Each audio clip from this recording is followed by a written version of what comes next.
Bismillahirrahmanirrahim. Alhamdulillahi Rabbil Alameen. Wassalatu wassalamu ala rasulihi al-kareem wa ala alihi wa ashabihi ajma'een. Amma ba'. Hope your Ramadan is going really great. So I wanted to talk to you today about this video that I watched. It's called John May. He's an ex-Satanist. He has the American Harley Davidson look. I don't know if you know what that is. They are these giant motorcycles, Sons of Anarchy kind of vibe. Skinhead, yet bearded type of vibe. I've seen a couple of those in my life, but it didn't really go very well. So this video caught my eye because of the way that guy looked, and also the title. He had something to explain about how he left Satanism, and he said that the conditioning with the images and lyrics of the music was something that slowly brought him into Satanism, and that it really pushed him towards this path of angriness and despair and alcohol use. One thing that he said in particular that I found interesting was he kept saying to himself, "This is cool. This is cool. I like this song and this band because it is cool." He was talking about when he was more of a younger man. And the lyrics, they were hyper aggressive, really dark, and sometimes very explicitly awful. And this made him get more bonded and more attached to the music. So I really found this interesting, how he mentioned the conditioning. And that is kind of what music does. It really gets you to get into this flow state, a negative one, that is. And it gets you to kind of not perceive it as something dangerous because it has a tune. You can just turn it off and somehow all the effects of the music goes away. But rather it stays within you. It has conditioned you. And that is something quite fascinating because we know that. And what's interesting is that in the Bear Tribe that, BB was talking about, to relate it to this, he was talking about how kids in the 90s were affected by rap music. And everybody wanted to be a thug because that's what the music industry promoted. This John May ex-Satanist guy, he was from the 80s period, and rock was promoted. Today, they say, the newest thing the dark arts is pushing is the Rainbow Mafia. So everybody wants to be something other than straight because it's the new trend. And they want to fit in, and they want to be included. So it was interesting how all these different things that people are talking about right now, and me watching this video, you see in the 80s, this really hyper satanic music of rock coming in, really affecting white people, especially men, getting them into all these weird bands and stuff. And then in the 90s, you had the black community targeted through rap, which also bled into every other community and got people to idolize being a criminal, singing songs about ending people's lives, right? And then today, it's about anal enthusiasm, feces, BDSM, porn, like drug life, party life. It's worse in a certain way because it's so promoted. And the trickleism the trickleism is the process, but how the occultic image has kept coming, right? And then I was talking to my grandpa about the music of his time, and he was saying, well, music I would listen to was happy, and, I have to listen to older music now because this new music is, really bad. And I was just thinking how all these different people were talking about how music affected their consciousness and how it really is a weapon. Truly is a weapon. And a crutch. And I remember first hearing like music was not allowed in Islam. And I thought to myself, how am I going to cut it out? And now, the only music I really care about would just be like these war drums, or like these big Japanese drums that are huge and they go boom, boom, boom, boom, boom, boom, boom. Or like some orchestral stuff like soundtrack to Game of Thrones, soundtrack to The Gladiator, soundtrack to Lord of the Rings. I avoid it, but I'm just saying, if I have a slip up, it would be like 5 minutes max of that, because now my ears get annoyed with too much music, right? And it's interesting how Islam, when you start submitting, you actually start to realize how annoying sometimes music can be. You go everywhere there's music. Now people will walk with music on their phones. There's people on their motorcycles blasting their music. My neighbors will blast their music. Cars driving by blasting their music. You go to the grocery store, there's music. You go to the gas station, there's music. You go to the doctor's office, sometimes there can be music on someone's phone. It's just like, why is everybody just constantly not wanting to deal with silence? Why does everybody have to escape through music and not just deal with the peaceful sounds? And this morning when I went to walk, you hear the birds, the wind in the trees. It's just so peaceful, especially after the rain. And now I just listen to ocean sounds, rain, stuff like that. It's very peaceful. Campfire sounds, crickets, way more soothing. So I contrast that with what this guy John May said, and how this kind of music, he said, makes you feel a presence. And rock, metal, you can tell the type of people who listen to it. I'm not going to judge everyone, but there's an edge to them, and you kind of feel like this is a person who uses cocaine, this is a person who drinks a lot. The beanie on the head, the full beard, the leather jacket, it has a vibe to it. And they're not always the best of people to have around. And I just started thinking about how this person, John May, was just really warning people, right? Warning people how something can look cool through music, and then people think it has no effect, and then it does affect them.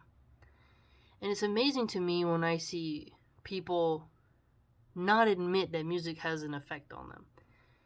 And it's even more dishonest when people, like okay, I'm part Italian, right? We all know, us young Italians, were affected by all the Italian mafia movies. Because us Italian Americans who were born in America, even if we have family still in Italy, we are not the same. Whether you're from northern Italy or southern Italy, we're not the same because we was born here. And we feel kind of weird, like, we don't get to speak the language as beautifully as them. We don't get to have the traditional family role, right? And the East Coast Italians, New Jersey, New York, you name it, or even the North Beach, California Italians, who are more from Napoli and stuff, but a little different. But Southern Italians, a lot of them went to the East Coast, and that type of mafia, Sopranos, Goodfellas, Godfather persona took hold of us youth. And then that was mixed with thug rap, and this really did a number on producing a lot of gang members. And I experienced that. And so, looking back, I regret ever having bought those CDs, because back in those days it was CDs, and just walking home or delivering newspapers, because I used to deliver newspapers, and pumping that trash music into my head. And looking back, without a doubt, it affected my behavior, my choices, what I thought was cool, what I thought was interesting. And that's why I came to realize, like, there's definitely going to be some musicians in hellfire for how they sold themselves on this platform and put out that kind of music. And the music producers who published this music, even the radio waves who played it, they'll be punished too. And it's just amazing today how still, especially atheists, especially secularists, especially feminists, they will deny the effects of music in a negative way, but then they'll say, oh, when I'm driving and I put on some Katy Perry, I just feel so liberated. And you're like, okay, so you'll admit that the music makes you feel happy. Chopin, right, the pianist, him at it, he kind of has funeral music. He'll make you feel some type of way with his piano, songs at night when you're alone writing poetry or whatever.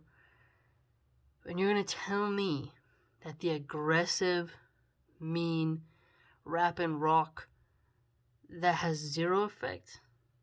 Meanwhile, I have conversations with some of my Mexican friends who talked about what's his name? Oh, Vicente Hernandez. Yeah, who sang all these romantic songs in Spanish, and how the men in the cantinas in the bar, they would drink and start crying at the bar because of these romantic songs. And you're like, okay, so people will hear sad songs and cry. People will hear poppy songs and, feel some type of way, happy.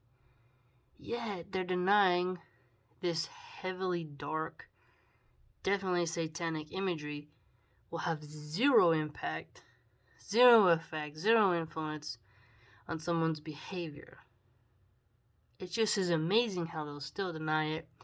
They'll mock you for saying it should be banned. It shouldn't be on the airwaves. It should be more difficult to consume. It's just quite interesting.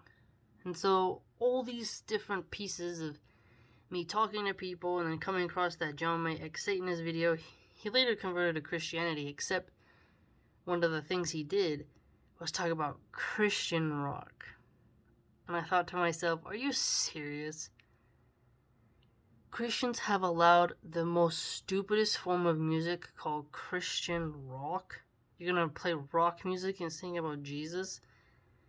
The chords, like the instruments, the emotions they evoke, as well paired with the lyrics, are gonna have an effect on you.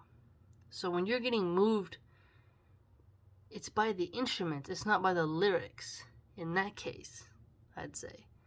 When it's the dark satanic energy, you have the beat, the rhythm, the tone, the pitch, the emotions it naturally evokes, matching up with the satanic tune, it matches and has a powerful force.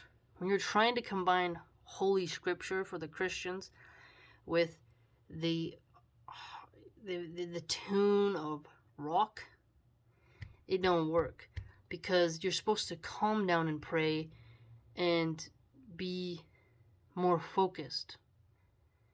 Christians allowing music to take over, it muddies the waters of spirituality, I feel. At least the Buddhists can kind of keep quiet. Us Muslims would keep quiet.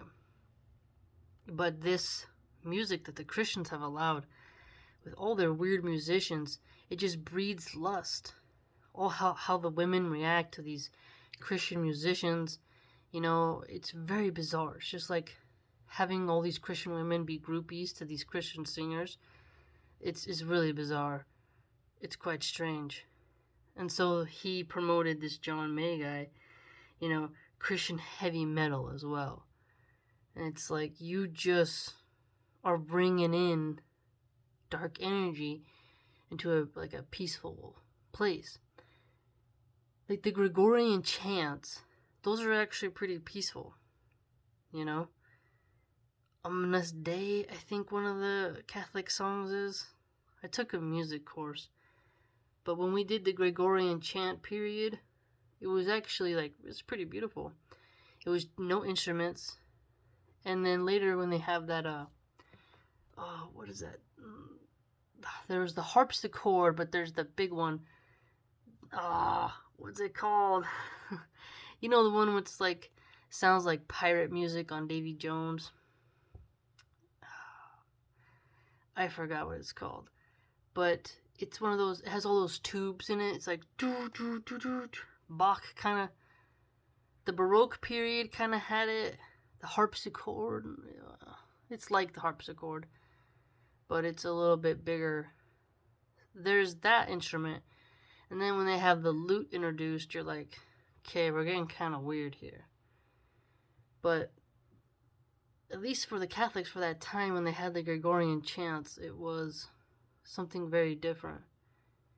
But I don't see how music belongs in a Christian place. The music is what's making them feel their spirituality. It's not their connection to God, right? When they're sticking their hands and waving in the air and they start going crazy and they get into these fervors. Have you ever seen those Christians in their churches that fall on the ground and they start talking in tongues, or they have snakes in their hands, or they turn up the music and then the people just start going crazy and screaming? To me, that's not worship. That's like a pollution and inversion, you know? It's just so bizarre to see. And I get that there's some choirs that are really loud and they sing these holy songs to them, for them, and then people get really into it. But at the same time, it's like going to a concert. It's like, aren't you supposed to be being serious, focused? Like, to me, that's what religion is. It's to be focused. It's not a party time. It's none of that. So, by this ex-Satanist admitting that conditioning can come from negative music, I think that when you're trying to get closer to God, music gets in the way of that. And you're better off studying, praying in silence, in humility. To me, that's more effective. But it's like they start listening to music and then it's like to them that's worship. And it's like, I just don't really get it. But make sure you're doing your best to cut down music, and be careful of people who want to put that real negative music around you. I know when I hear corridos, which are the songs that cartel members make of in Mexico, that music, for some reason, it really affects me. I really get into it. It's one of my old favorite genres. Los Tigres del Norte, Los Originales de San Juan. They have a way of making their music that you're like, oh, because they sing about poverty, but then struggle, and then killing. And it's just, they do it in a way where it holds your attention too much. But then again, there's a lot of occultic elements in the cartel, so maybe they put something in the music. But when I hear that music, it makes me want a beer. It changes my mood. It's very different, you know? It's very different. But my life, since cutting off so much music, has been way better. It's amazing. I cry in silence when I pray, you know? To me, that's success. That's spirituality. But crying as a guitarist screams into a microphone and girls are like fantasizing about him while they're standing next to their husbands, to me, that's not spirituality. That's bringing lust and entertainment into a place that's supposed to be focused on connecting you to God, you know? So it's just very different. Let me know what you think.